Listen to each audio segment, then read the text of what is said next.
My first science camp. We were out in the wilderness with, of course, a camp counselor. And when you're at science camp counselors are the coolest. And we were out there with our friends and our other fellow young ones, and the camp counselor gets like really hunched down low, and they tell us, shh, there's a war going on here. Now, we had no clue what this counselor meant, except that they would later explain to us that the war was between the trees. And these trees were fighting each other for scarce resources. And who would win? Incense, cedar, pine. And we went about collecting pieces of tree, trying to determine who was winning the war. Now, I can't tell you how many times I repeated this to other people. I would be out hiking with my family or my local congregation, and I too would say to them, shh, there's a war going on here, repeating the story as if it were true. So you can imagine my shock and dismay when I found out it was a lie. This story I was told beautifully captured only years later and before the doctoral work of Suzanne Simard was just taking shape. And what Suzanne was doing in her doctoral dissertation as the child of loggers was to determine exactly what was going on between trees in the interest of industry. Now, what she would later describe that would be laughed at was famously written about in the magazine Nature called The Wood Wide Web. Maybe you remember it. And what she was experimenting with was using isotopes, putting bags over trees, injecting isotopes, and proving that trees were talking to each other. And even though she could document this, she was laughed at nearly every conference.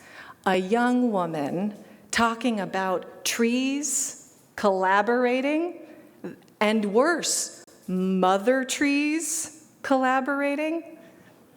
Now, what she found was that this flow of resources, which was always at our feet and was inherent in indigenous wisdom and science the whole time, was that there were resource source and sinks.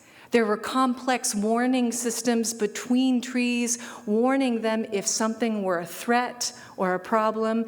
There was legacy giving. There was bequesting of trees that were dropping their resources into one another's lives. Now, yes, on the surface, it seems like sunlight and water, which is why the Forest Service was planting them all neatly into rows to give equal distribution. But what that actually made, of course, was a weak and fragile system of separate trees that happened to be kind of tall. Now, if you actually take that in beyond an intellectual oddity, some cool book that you get through, if you really, really take that in, that beneath our feet, life is in flow, that every tree is doing everything it can to make a forest, that actually has the capacity to change what you think about the nature of that world which we drive through. And it changes the story you tell when you move through it, and it changes the actions you take as you do. Now, a second story is a story from a different science camp, the science camp of my family. Now, in that science camp, I grew up in a family of quite disconnected trees. And as I was growing up, the story was when we went to visit my grandfather that you were having to follow 2 rules. Rule 1, agree with everything. Rule 2, agree about finances. Now, when I was about that same age, just years after, as Suzanne's doing her doctoral work, my mom was going through a divorce from my father. And during the divorce, she decided to go back to college as a nearly 40-year-old woman in undergrad with 2 daughters. And at that same time, we agreed to go visit Granddad on the other coast, but something for my mom was changing. The old rule of agree about everything gets harder when you're a 40-year-old woman going through a divorce and going back to college. And there I was with my mom seated at breakfast, and they decided to talk about education and test scores. Now, my mom was on the way back to becoming an elementary school teacher. And as my grandfather spoke about his own thoughts of why the nation is failing, and in particularly why Black children are failing, using his own language, as you can imagine, my mom risked disagreeing with him. And it was a ground-shaking experience. What would happen 4 hours later? My mom and I would be on a plane sent back to California. And I would never hear from that grandfather ever again. Now, the piece of this that some of you can probably guess is that inheritance was involved. And so my mom was written out of $1 million inheritance. Now, this story became a bit of a rallying cry for a young Unitarian Universalist youngster around the bravery of my young mother deciding she could no longer obey in exchange for money. But what it also did would become a kind of trauma in my own life that never really was integrated, but rather a reactivity to a certain story about money. And I would integrate this later with help from the work of Mickey Kashtan, a nonviolence extraordinaire and also leader of the nonviolent global liberation community. What I learned from that experience was this, that I had a healthy skepticism of anything based in exchange. Resources based in exchange for me became an implicit form of obedience rather than agreement. If you will, then I will was no longer trustworthy to me. And I began to sense, as Mickey writes, that an ethic based on exchange and accumulation as the only way to survive creates artificial surplus and manufactured scarcity. What that means is actually the surplus that gets pulled out of resource circulation when we keep it to ourselves in order to survive creates the very scarcity that the rest of us are living in reaction to. And there we are, trees, pulling our resources out of the flow of life. Now, this for me created a risk orientation. If money gets taken from you, why save it at all? I'm a millennial. So why save it at all? I don't know if institutions will survive. Retirement seems sketchy. So I'll move through life as simply as possible. But of course, this risk orientation is wrapped in an economic class security of my beloved mother, who I knew would always take me in despite every risk I took. Now, I was longing to embrace a different economic story. Like the story of trees being at war with one another, something about this story of manufactured scarcity and exchange did not resonate. But how on earth do you unravel yourself from that story when you live in an economic logging system? Now, what became intriguing to me were experiments in a different way of imagining the flow of our resources. And of course, my husband and I made our own personal attempts: goat farm co-ops, chicken butchering, building adobe houses off-grid. But what was missing was that harm happens in community, and so does healing. Enter the congregation. So I became an interim minister 4 years ago to a congregation in Tucson, Arizona. And I realized that congregations, too, are science camps. Now, congregations, I think, have a very interesting potential in healing the money stories that are floating over each of our heads. I have my own, but when you look around this room, you can only assume, if I were to ask you, how did you learn about money? You'd have a story to tell. Now, the potential here, I think, that is so unique to congregational life is that this is a place of intergenerational resource healing. When I think about the wounds of a 30-something-year-old and the financial wounds of a 60-something-year-old and the financial wounds of an 80-something-year-old, and I imagine those groups choosing to pool their resources together, something else is possible. The other beautiful thing is that in a globalized economic system where pain is rampant, the congregation is a local resource.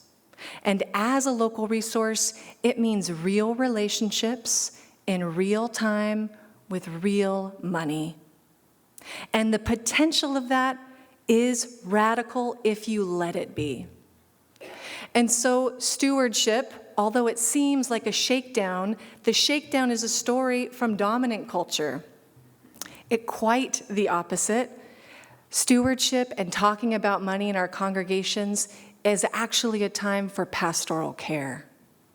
And a mentor once shared that with me. Any conversation that is about money is a pastoral care conversation, because the experiences of our relationships to money can be so deep and so wounding, and yet money is about our survival and belonging, so of course it brings that up for us. The possibility then is that congregations become a place for a free and responsible search for truth and meaning of changing our story in relationship to resources, and it can be. Now, in Tucson, Arizona, that looked one particular way. The congregation I was serving had just sold their building, done 2 capital campaigns, had their minister leave, and were renting a building at 1 p.m. every Sunday. They were exhausted. And then, just as they found a building to build and renovate, guess what happened? COVID-19. And the building they renovated stayed empty for 2 years. Now, by the time they got back into it, you can do the math, the problem they were facing was that they had just poured all of their energy and all of their resources into a building that sat empty for 2 years. And as I was leaving in my 3rd year, and they were going to call a new minister, there was this feeling like there was a resource shedding that was needed. And with help from a consultant, they had a new idea. In order to make it over this hump, to live into our ministries, we need to create a fund that is just for future leaders to give away into the ministries of their choosing. They called it a sustainability fund, and the agreement was during the pledge campaign, they would try to raise a bunch of money. They guessed for 2 months, $250,000 was the goal.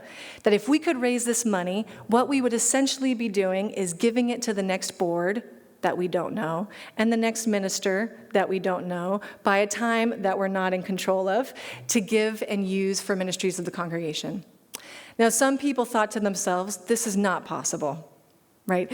How on earth could you actually pool those kinds of resources together after such a campaign and such an effort and such a exhaustion of the pandemic? And what ended up happening was this. The community longed to give their money. Those of us who had made money during the harm of the pandemic ached for a meaningful place to move it. And the leaders that were involved said, what would it be like if we gave this in full trust for the minister that was coming and the leadership that is coming for the purposes we don't know yet? And in 2 months, they did. They raised the money. It was this beautiful, powerful moment of total trust and resource sharing. And communally, what we experienced was actually when we name our needs, when we put needs at the center of our work together, we feel moved to give to one another. Now, the last piece of that for them, though, was also that they knew how to do that well personally. And for me, this is where my own financial healing comes in, and where congregations can be sources of financial healing.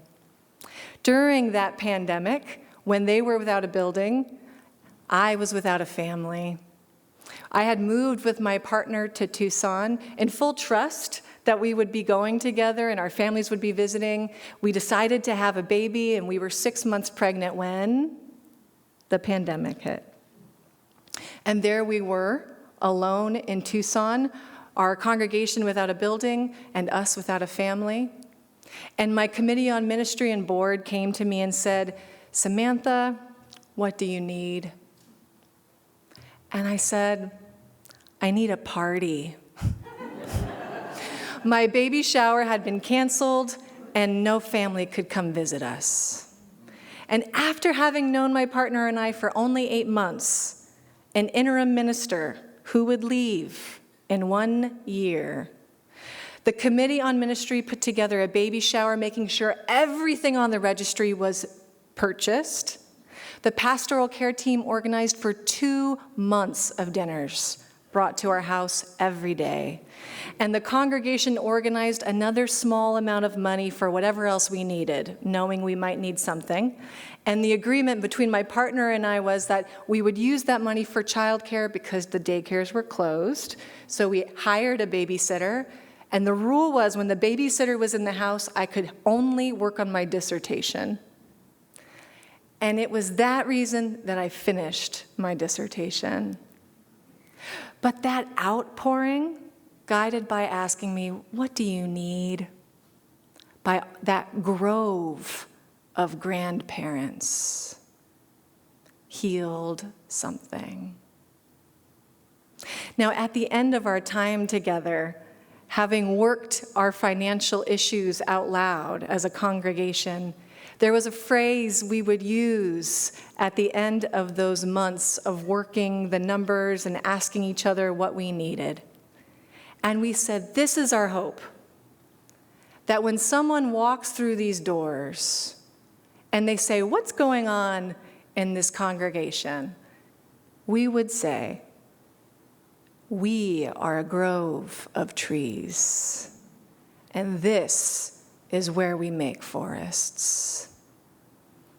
And may it be true for you in the work ahead. Amen.